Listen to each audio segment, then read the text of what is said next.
What's up, everybody? Thanks for coming back to the film room. In this video, we're going to break down what I believe is the new way forward for every NBA team as far as the system that they're running offensively. I've been watching the NBA for over a decade from a coach's perspective, and I have never seen a time where every NBA team is running the exact same offense. Now, there's a lot of sources that can be credited for why the NBA has shifted to this new way of playing, but the NBA is going away from one-on-one basketball to this conceptual lag-free offense. And what that means is there's some spacing principles and some offensive concepts that every team is using to keep the ball moving and make the defense guard multiple actions. So if you watch any of these 2025 preseason games that are going on right now, everybody is getting into this 5-out spacing that's often referred to as delay. And from this formation, you see a lot of cutting, a lot of off-ball screens, and a lot of dribble handoffs and ball screens from the 5-man. And the key to these alignments all come down to personnel. So what you typically see is the dead corners will be occupied by guys who can catch and shoot threes. The wings are going to be your playmakers and your guards, and then the guy at the top is going to be your 5-man, and everything is going to revolve around him. Now, if you've been watching the NBA or college basketball for the last couple years, you've probably noticed that everybody is running this concept referred to as zoom, which is a 3-man action on the side with 2 guys spaced opposite.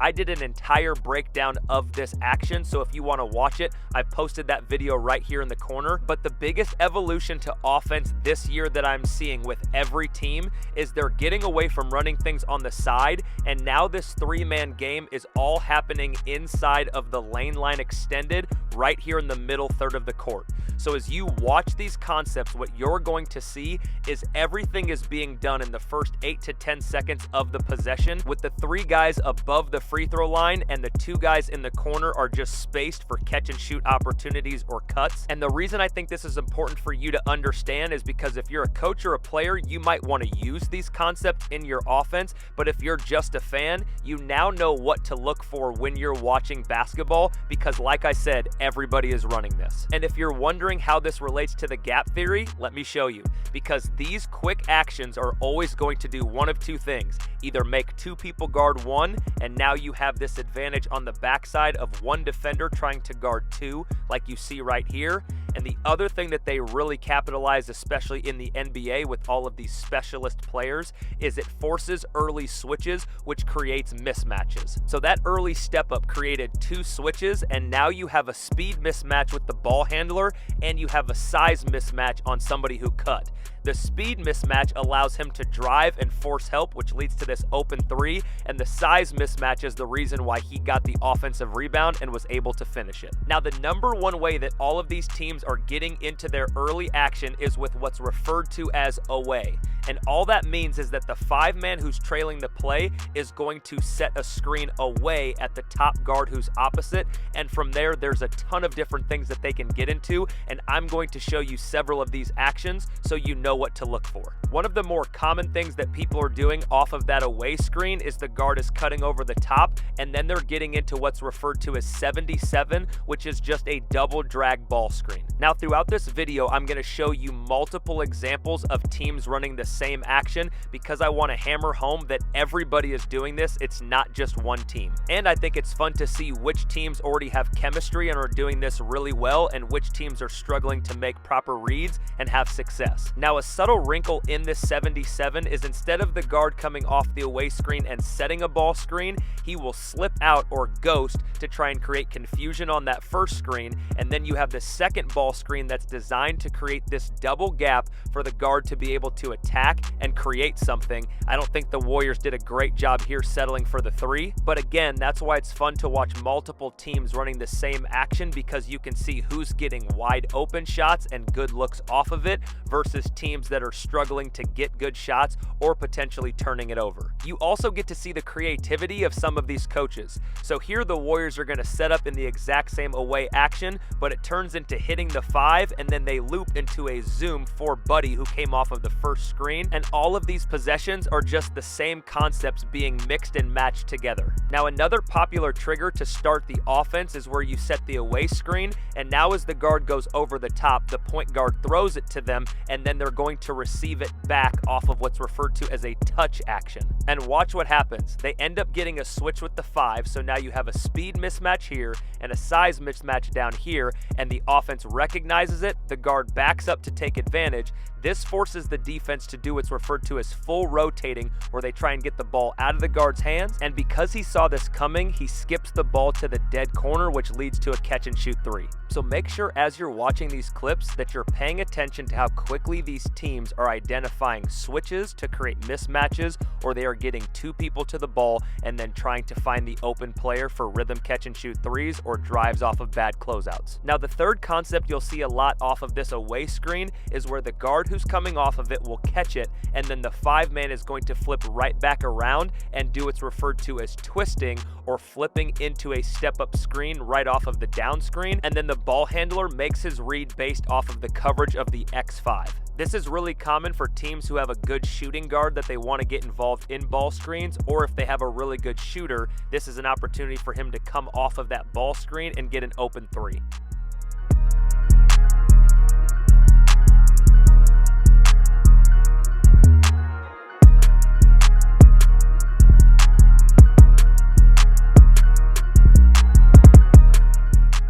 Now, something that defenses will do to try and take an offense out of their rhythm of getting into all of these actions is they will try and blow up that away screen so that they can't get into their stuff. That automatically triggers a cut through the paint, and now the big will turn and get into a ball screen, and again, you get this double gap for a guard to attack downhill and read the ball screen coverage. And because all of these actions are conceptual, the offense isn't running plays, they're just reacting to whatever the defense gives them. So as soon as the defense takes something away, you just go to the next concept. Here's an example of something that JJ Redick put into the Lakers offense when they take away that away screen. Bronny's going to reject the away screen and cut into the paint, then they're going to throw it to their 5-man, and then they get into what's referred to as a gut zoom action. So it's a zoom when you have a down screen into a DHO, but it's happening right in the middle of the court. I would have loved to see Bronny come off of that dribble handoff and make a play rather than fading, but they eventually get into the ball screen, which creates the skip pass, the bad closeout, and the bucket. Now the last thing that you'll see quite often in this alignment is they'll throw it straight to the 5 instead of an away screen, and they'll cut over the top of him, and that creates a lot of 3-man actions that you can run. Here they're going to get into a zoom, and because of that screen and the handoff, it frees up the guard to get that mid-range jump shot. Now the reason I like this option is because those two guys in the corner create all this space in the paint, and so now as you cut over the top, if the defender tries to chase over the top with them, you can do what's referred to as a zero cut, which just means you cut over the top and go straight to the bucket, and this is something that's very effective and creates a lot of open layups.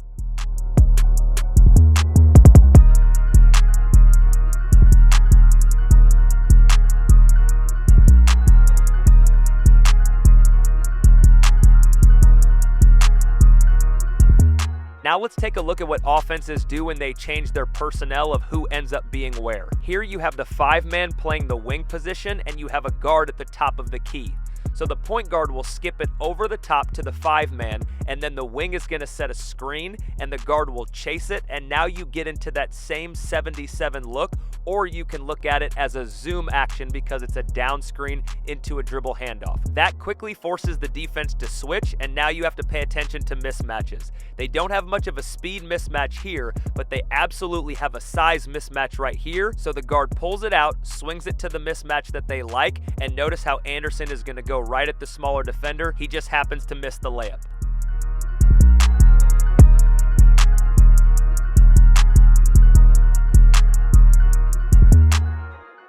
Another action that's very popular when you get the 5-man over here is instead of running a zoom for the guard to come off of the dribble handoff, the defense is vulnerable to slips to the basket. So here as they set that away screen, as soon as he gets that leverage, he slips to the basket, and you can see how Love recognized he missed that wide open cutter and probably should have thrown it to him. The other thing that teams will add into the beginning of these actions is a dribble handoff.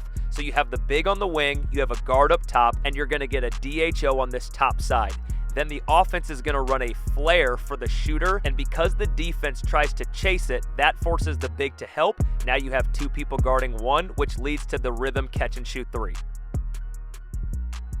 And here's one more action from the same game out of the same alignment. The Houston Rockets get into a dribble handoff for KD on the wing, and because they have this alignment at the top, it flows right into a 77 or a double drag. When KD comes off, he gets the late switch from the big and tries to shoot the mid-range jumper from 15 feet. Now, another very popular trigger to get into this three-man game at the top is what's referred to as stack. The guard and the five-man stack up near the free throw line, and now the guard can come off of a down screen either direction, and as soon as he does, they can run a ton of different stuff.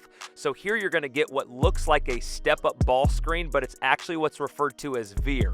So the five-man is going to fake that step up and then go set a down screen for the guard who came off of the stack, which leads to this mid-range jumper. Now, one of the more common things that you will see when teams run stack is the player who comes off of the down screen is then going to receive a ball screen, and the goal is to create an early advantage that they can manipulate that leads to a high-quality shot.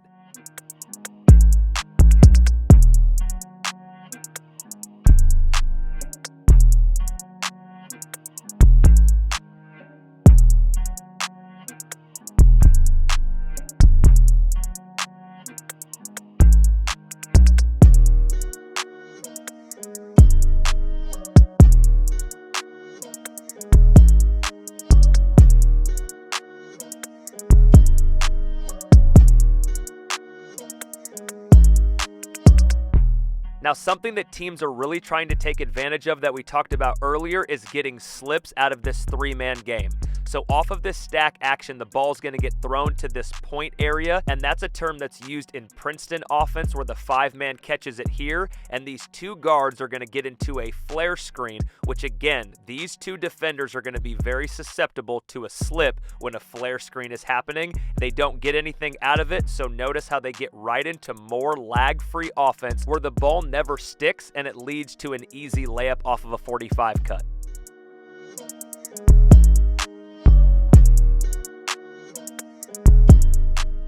Now, if you watch this next action, it would be very easy to call this stack, but it's actually referred to as ram. The difference is that you have a guard setting a down screen for the five-man instead of the other way around, and that five-man is sprinting into a ball screen, and now they're getting into a very common three-man action known as Spain. And Spain simply means that after the big sets his initial ball screen, he's going to roll to the basket while a shooter comes up and tries to set a back screen on the X5, and then he's going to pop. This is a very common action that people have been running for years, but it just flows perfectly into these three-man concepts that everybody's running now. Now, the final setup that we're going to look at in this video is what's referred to as horns. This is very similar to stack, but there's not going to be a down screen set to get the guard open on the wing, and the ball will typically be thrown to the five-man. Here, the Lakers are going to start with a back screen in hopes that they can get an easy layup for connect right here, but the other option out of this is for the guy setting the back screen to then sprint off of an uphill DHO that's commonly known as Peja action, and it's very popular in today's game, but the defense does a great job of switching and not getting disconnected on the uphill DHO.